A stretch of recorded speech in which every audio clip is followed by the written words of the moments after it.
Wes Montgomery had some of the most beautiful and melodic phrasing in all of jazz. But what if I told you that you could unlock the same kind of phrasing, but not through some complex system, but incorporating one simple concept that Wes used all the time? I'm not joking. You could take a boring, run-of-the-mill line kind of like this, and by adding in Wes's simple phrasing secret, it instantly becomes a beautiful and interesting line.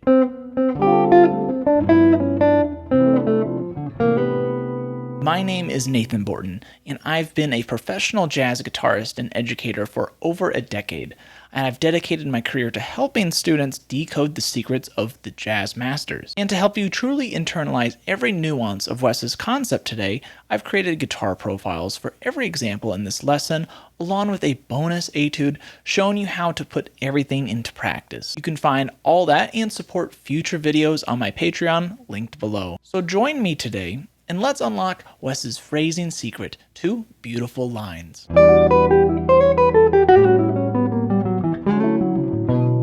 So what exactly is this phrasing secret? Well, I discovered it while working on a transcription of Wes's fantastic solo over the tune In Your Own Sweet Way from his iconic record, The Incredible Jazz Guitar of Wes Montgomery. In that solo, Wes reveals a simple formula for creating these incredible lines. For example, listen to all of these lines taken from that same solo.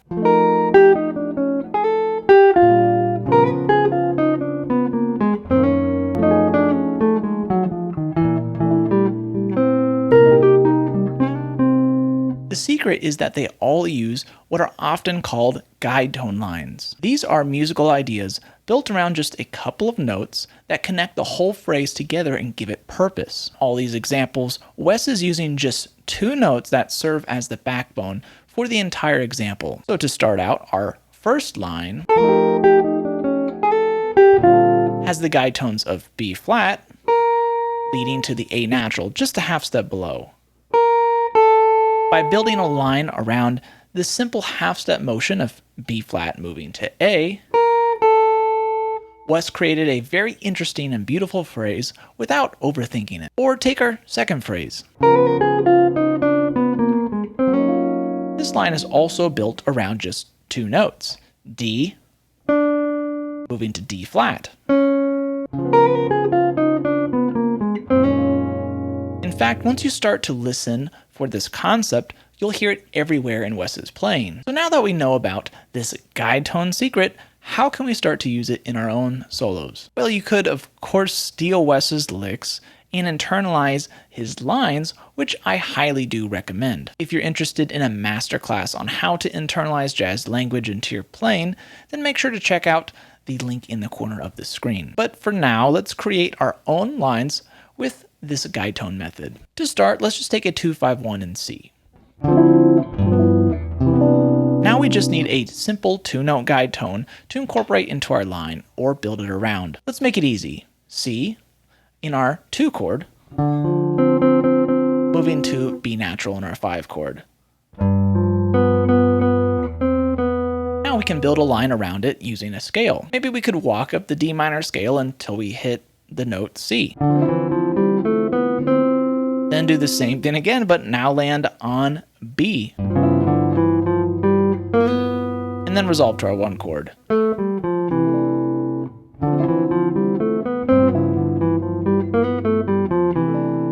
Now we have a beautiful phrase created from nothing but a simple guide tone line. We could honestly do the same thing with arpeggios as well, creating a completely different texture.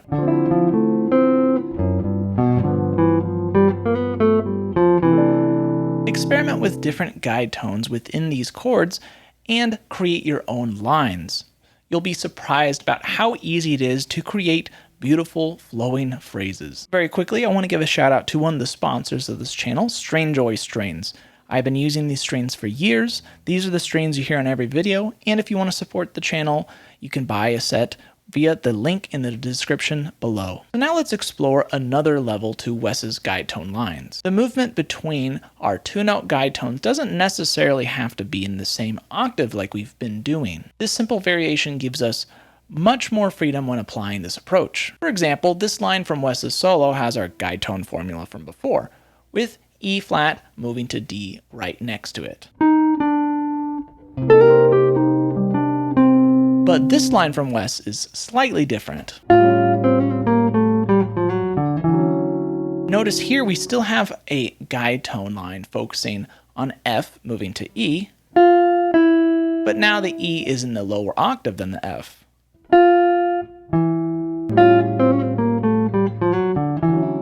This line still has the beautiful phrasing quality about his other lines, but thinking about guide tones in this way instantly opens up more possibilities across the fretboard. This could be as simple as this line here, which just has the guide tones of F to E, while starting on F and then walking down the C major scale until we hit that E. Or how about this slightly more complex line? This focuses on the guide tone A flat moving to G across an octave. It first walks up a D minor 7 arpeggio, then moves down an A flat minor arpeggio against the G7 to resolve to G an octave below. These kind of examples demonstrate how you can play this guide tone concept on more simple and more elaborate phrases spanning the entire neck. The final variation of this method is the most advanced, but it's the ultimate key to understanding Wes's most beautiful and flowing phrases. Instead of just 2 notes, Wes would sometimes use a whole scale or sequence of notes as his guide tone line, building long, cohesive phrases around them. For example, listen to this opening line of his solo in Your Own Sweet Way.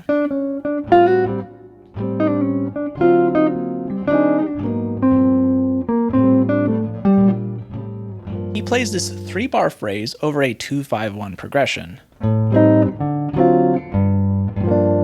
Notice how this phrase feels like each part of it moves to the next effortlessly. The reason is due to a long guide tone line. Wes is building his entire phrase around a singular linear movement, moving from one end to the other.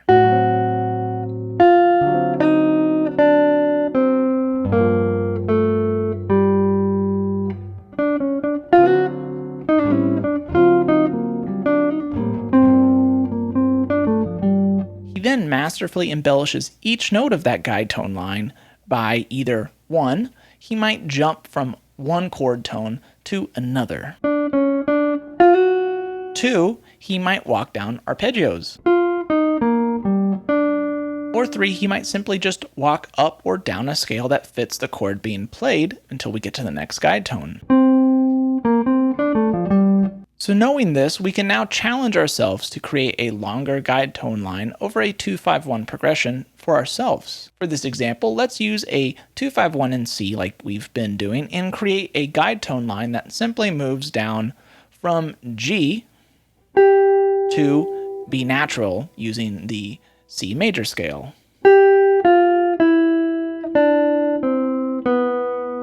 Now let's embellish it using the 3 ways that Wes showed us.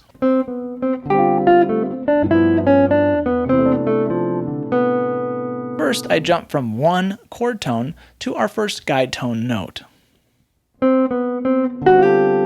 I moved down to F and went up a D minor 7 arpeggio until I hit the next guide tone E. From here, I chromatically approached the next 2 guide tones.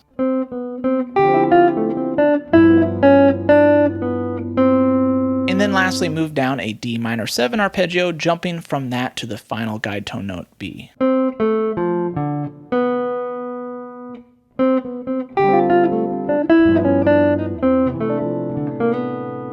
So from a simple 2-note guide tone to these incredible long form phrases, you now have the ultimate blueprint to Wes Montgomery's phrasing genius. It's a system that allows you to create effortless, beautiful lines that sound complex but are built on a solid foundation. If you'd like a more in-depth practice on these concepts, then make sure to check out my bonus etude on Patreon, where we'll explore even more of Wes's secrets. Thank you so much for watching this video about Wes Montgomery's phrasing secrets. If you're enjoying my content, I'd really appreciate it if you hit that subscribe and like button.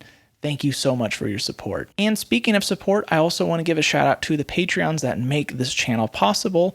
Without you guys, none of this would exist, and I truly appreciate your support.